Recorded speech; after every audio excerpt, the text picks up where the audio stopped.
Hey folks, Papa Boris here playing some more leaders. This one happened to fire in the arena mode. We're up against Anna Bailey, so let's do a little bit of scouting information. If you click on XP, you can see really quickly. Okay, there's a 151. Played a lot of games though. So an experienced player. We're up first. Bit of a weak draft here. Ooh boy. This one is not great. So now my opponent is in top deck mode. If they top deck good stuff, I could be in some serious trouble. Okay, luckily the jailer's not the most explosive piece here. It's actually interesting. It's definitely a matter of style preference, whether you take the jailer or the archer here. Very curious what my opponent chooses.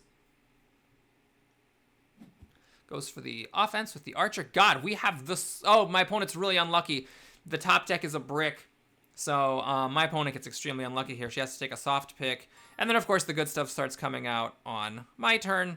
So that is just a bit unlucky for my opponent, unfortunately. What I'm going to do is a little bit of a weird line. Actually, I don't know. I was thinking of spawning the claw here and moving the brewmaster here. Then the claw can go this way, or I can brewmaster the claw and have it go that way.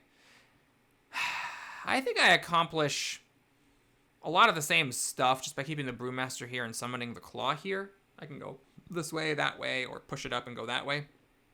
But maybe what's best is if I just have my brewmaster here, and then we'll summon the claw there. Or I could summon it here if my opponent foolishly leaves the king out. All right, we'll try. This is just stupid, but we'll do this. So basically, I'm threatening to summon the leader, or to claw in the leader for the win. The leader has to move off the lane, but then I can kick the claw and still get up to it. So this forces my opponent to make a weird line, which is to put the jailer here, tuck the leader behind it.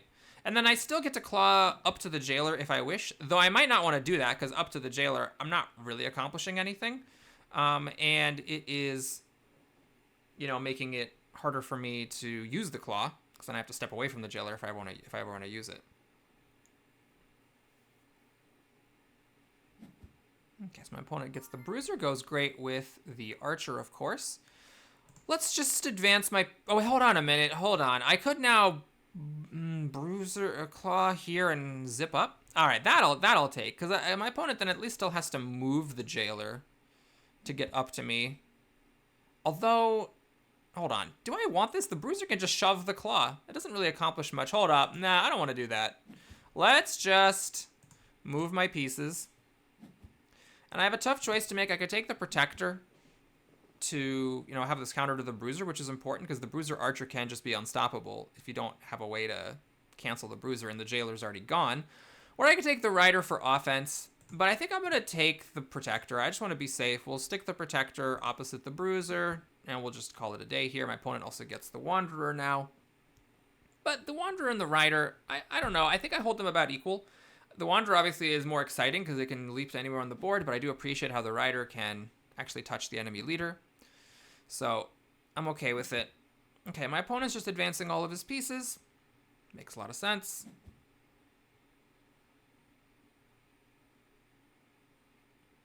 I can put the brewmaster in front of the jailer, though of course then I don't get to do any brewmastering, which is very sad. I do get an interesting piece here, the Royal Guard. That could be a good synergy with the claw in some instances. All right, what I'm going to do is stick the brewmaster. I don't see any reason to let the jailer get in front of me. Also, with the archer, checkmate is technically being threatened. We'll just move up normally with our pieces. And I'm going to move my leader here to stop the wanderer summoning here. And then we're going to draft the Royal Guard or the rider. Yeah, the Royal Guard's trickier. I just prefer it. We're going to summon it here to stop the Wanderer from summoning in there. So the Wanderer can't get too close. We have a little bit of a wall.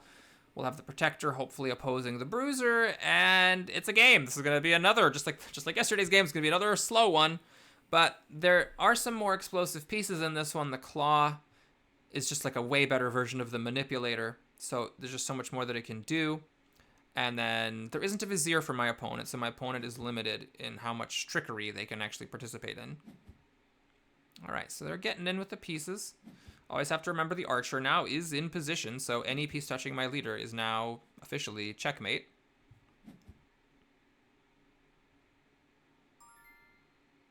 All right, so the jailer's actually really critical here because if the brewmaster could kick the claw, actually no, if the brewmaster kicked the claw, that does not actually work. Okay, so I think I have to play some defense here. I'm trying to see if there's a trick I could do. I mean, I could pull in the jailer after moving up with the brewmaster. I'm not sure what that really accomplishes. So the question is, do I want the royal guard blocking the jailer or the wanderer? I could summon the royal guard, have it block the wanderer, or I could summon the royal guard here and have it block the, or I could just move here and block the jailer with it. I hate having the protector peel off to block the wanderer because I really do want the protector opposite the bruiser.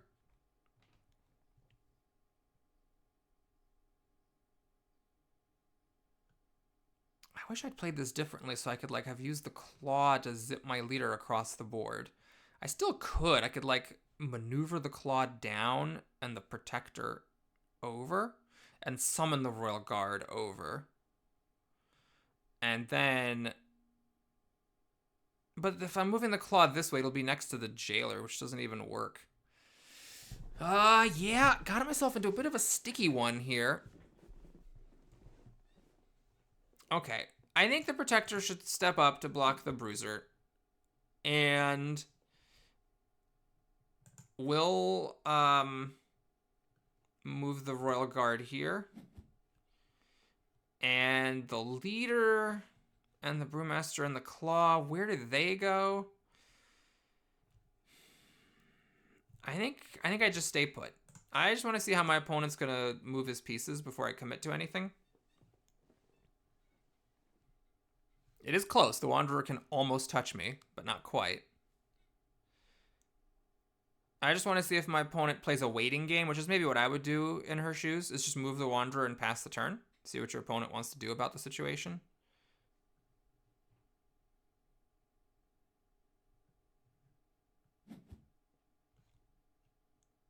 Because you don't have to move any of your other pieces.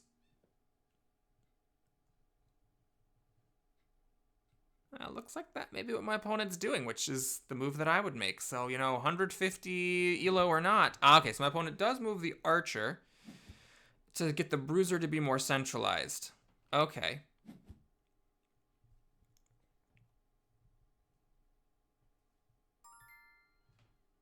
All right, so we are in a bit of a tough spot here because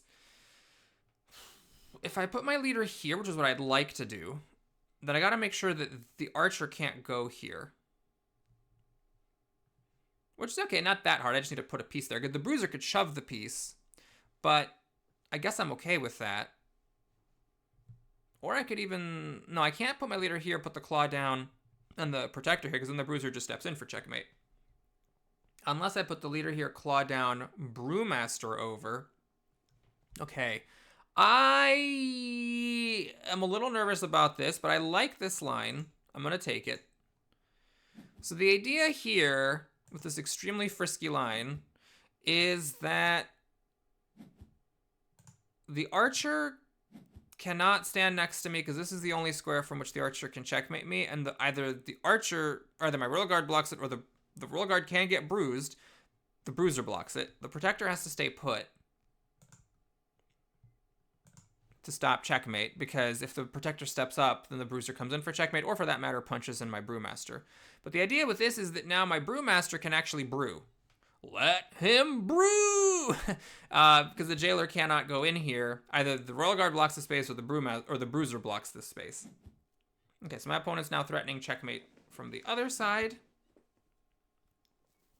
Oh, my opponent has to be really careful here. This is checkmate right now. If my opponent doesn't stop this. Yeah, I'm actually not sure I'm a fan of this line. I think moving here would have been more... I think my opponent might catch this. She might undo and move the leader over here. Oh my gosh. Yeah, that's going to be checkmate. Well, maybe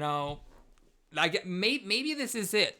Because, honestly, my opponent played a fantastic game, drafted really well, maneuvered very intelligently, but maybe that's just, the thing that separates, the 100 elos from the 200s, is just that, when you're playing against someone in the hundreds, maybe, there's still this chance that they just miss a tactical move like this with the brewmaster and the claw. Thank you very much for watching, everybody. Hope you enjoyed it. Please like and or subscribe, and I'll see you again soon. Take care. Whap, whap, whap.